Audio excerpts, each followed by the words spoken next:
যদি কম বড় হলে এখনো সুযোগ আছে, সমস্যা নেই। একদম একদম নিজামত আয় হারিয়ে দিবে ওই দিন ওরা না হালিয়া যাচ্ছে জমা দিবার দিন হালিয়া লাগে দিবার হরিয়া দিয়ে হাসে না। এভাবেই এক বন্ধুকে টাকার বিনিময়ে মামলায় নাম না আসার প্রতিশ্রুতি দিয়েছেন বৈষম্য বিরোধী ছাত্র আন্দোলন কক্সবাজারের এক প্রতিনিধি। অথচ পৃথিবীর এই লীলা খেলায় বন্ধুর বিপদে বন্ধু এগিয়ে এসে প্রাণ পর্যন্ত দিয়েছে এমন ইতিহাস রচিত হয়েছে বারে বার। প্রতিবেদকের হাতে আসা একটি ভিডিওতে দেখা যায় একজনের সাথে মেসেঞ্জারে কথা বলছেন বৈষম্য বিরোধী ছাত্র আন্দোলন কক্সবাজারের প্রতিনিধি শাহাবুদ্দিন আহমেদ, যে শাহাবুদ্দিন কয়েকদিন আগেও অন্যায়ের বিরুদ্ধে স্লোগানে মুখরিত করেছিল পুরো কক্সবাজার। অথচ তিনি এখন মামলায় না আসার অঙ্গীকার দিয়ে টাকা দাবি করছে তার বন্ধুরই কাছ থেকে।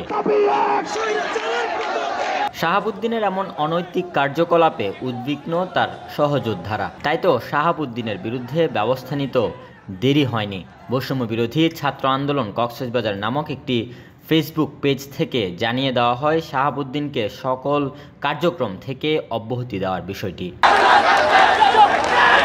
এমন ঘটনায় কথা হয় অভিযুক্ত শাহাবুদ্দিনের সাথে। জানালেন বন্ধুর সাথে মজার ছলে বলেছেন এসব কথা।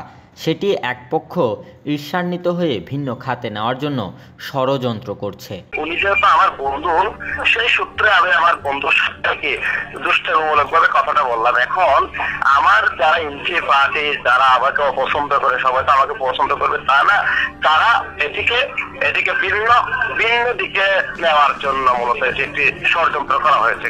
গেল জুলাই থেকে এক মাসেরও বেশি সময় ধরে ছাত্রদের ত্যাগ তিতিক্ষায় রচিত হয়েছে নতুন এক বাংলাদেশ। তাদের নেতৃত্বে আগামীর সুন্দর একটি দেশ গঠনের স্বপ্ন বুনেছিল দেশবাসী।